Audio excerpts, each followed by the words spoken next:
आज हम लोग अभिमन्यु वध अधर्म की पराकाष्ठा की कहानी सुनेंगे। अभिमन्यु वध महाभारत में अधर्म की पराकाष्ठा का उदाहरण है। महाभारत युद्ध के 13वें दिन की बात है। युधिष्ठिर को चक्रव्यूह में फंसाकर बंदी बनाने की मंशा से कौरवों ने अर्जुन को दक्षिण की ओर युद्ध में फंसा रखा था। युद्ध के नियम के अनुसार यदि कोई योद्धा किसी योद्धा से युद्ध करते समय बीच में युद्ध छोड़कर भाग जाता है तो उसे हारा हुआ माना जाएगा। इस कारण से अर्जुन दक्षिण की ओर ही युद्ध कर रहे थे। समय की गंभीरता को समझते हुए द्रोणाचार्य द्वारा चक्रव्यूह की रचना की गई। यह चक्रव्यूह पांडव सेना की अत्यधिक क्षति तथा युधिष्ठिर को बंदी बनाने हेतु आगे बढ़ रहा था। चक्रव्यूह का दूसरा नाम पद्मव्यूह है। इसको भेदना अति गोपनीय है। युधिष्ठिर को चक्रव्यूह भेदना नहीं आता था। यदि वह इस चक्रव्यूह में आते हैं तो निश्चित ही बंदी बनते और पीछे हटते तो उनकी हार मानी जाती।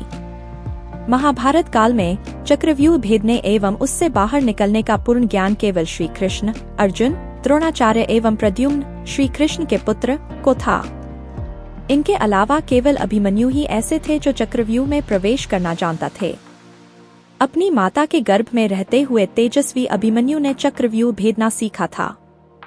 जब अर्जुन अपनी गर्भवती पत्नी सुभद्रा को चक्रव्यूह भेदना समझा रहे थे, परंतु माता के बीच में सो जाने के कारण अभिमन्यु पूर्ण ज्ञान नहीं ले सके।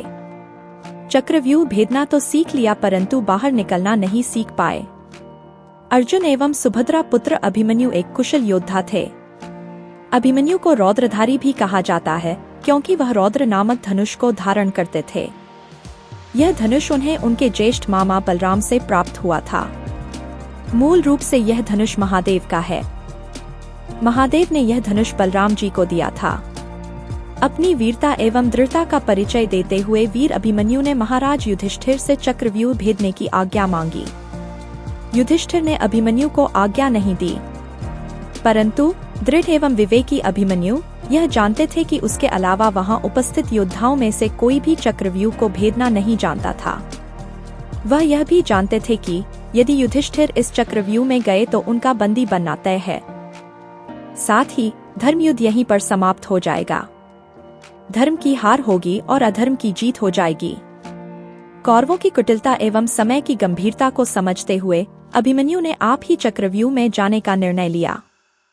उसके निर्णय के आगे युधिष्ठिर भी हार गए। जब अभिमन्यु व्यूह में घुसे, जयद्रथ ने व्यूह का द्वार बंद कर दिया। वहीं युधिष्ठिर, भीम, नकुल, सहदेव अपने ससुर द्रुपद के साथ चक्रव्यूह में घुसने का प्रयास करते रह गए, परंतु व्यर्थ। व्यूह के बाहर उन्हें जयद्रथ जैसे कौरव पक्ष के योद्धाओं से युद्ध भी करना पड़ रहा था। जब रौद्रधारी अभिमन्यु ने चक्रव्यूह को भेदना शुरू किया तब उसने किसी की प्रतीक्षा नहीं की। वीर सुभद्रा नंदन एक के बाद एक घेरे भेदते गए। रास्ते में आ रही कौरव सेना को ऐसे छलनी कर रहे थे मानो कोई माली घास काट रहा हो। अभिमन्यु युद्ध में एक छोटे से बालक थे परंतु अतिश्रेष्ठ योद्धा।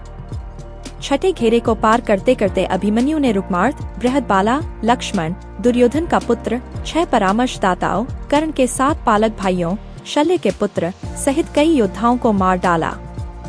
यह सब देख कौरव पक्ष विचलित हो उठा। वीर अभिमन्यु से कौरव पक्ष के योद्धा एकल युद्ध करने में अक्षम प्रतीत हो रहे थे। दुर्योधन पुत्र हानि से क्रोधित किसी भी मूल्य पर अभिमन्यु की मृत्यु चाहता था। उसने द्रोणाचार्य से अभिमन्यु पर मिलकर हमला करने का आदेश दिया। महाभारत के युद्ध में जो पक्ष अधर्म का प्रतीक था, उसने अपना परिचय देते हुए अधर्म की पराकाष्ठा दिखलाई। युद्ध के नियमों को तोड़ते हुए वीर योद्धा अभिमन्यु को बहुत सारे योद्धाओं ने मिलकर क्षति पहुंचाई। वीर बालक अभिमन्यु पर द्रोणाचार्य, दुशासन, अश्वत्थामा, कर्ण, शकुनी, दुर्योधन, कृपाचार्य, कृतवर्मा, वृषभसेन और द्रुमसेना द्वारा हमला किया गया था। सारे योद्धा मिलकर इतनी वेग से अभिमन्यु के रथ पर हमला कर रहे थे कि अभिमन्यु का रथ टूट गया, परंतु अभिमन्यु ने हार नहीं मानी। वह धरती पर खड़े होकर भी युद्ध करते रहे। उसकी ढाल मार के गिरा दी गई। तब उन्होंने रथ का पहिया हाथ में उठाकर उसे ढाल बनाकर युद्ध किया। इसी बीच जयद्रथ ने पीछे से महान योद्धा अभिमन्यु की पीठ पर भाले से प्रहार किया।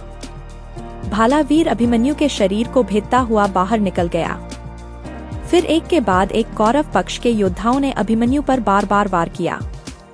सुभद्रा नंदन अभिमन्यु वीर गति को प्राप्त हो गए। साथ ही उन पर वार करने वाले कौरव पक्ष के सभी योद्धा निम्न प्रतीत हुए। जब अर्जुन चक्रव्यूह को भेदते हुए अंदर पहुंचे तो अपने पुत्र की यह अवस्था वो सहन नहीं कर पाए। तभी अर्जुन ने जयद्रथ वध की शपथ ली थी। महाभारत के युद्ध में बहुत से महान योद्धाओं ने युद्ध लड़ा, परंतु जो शौर्य, साहस एवं क्षमता वीर अभिमन्यु की थी वह किसी और की नहीं। सुभद्रा नंदन देवी द्रौपदी के प्रिय पुत्र अभिमन्यु अमर हैं। अभिमन्यु की वीरता सदैव प्रेरणादायक रही है। अगर आपको यह कहानी पसंद आए तो कृपया लाइक, शेयर और सब्सक्राइब करें।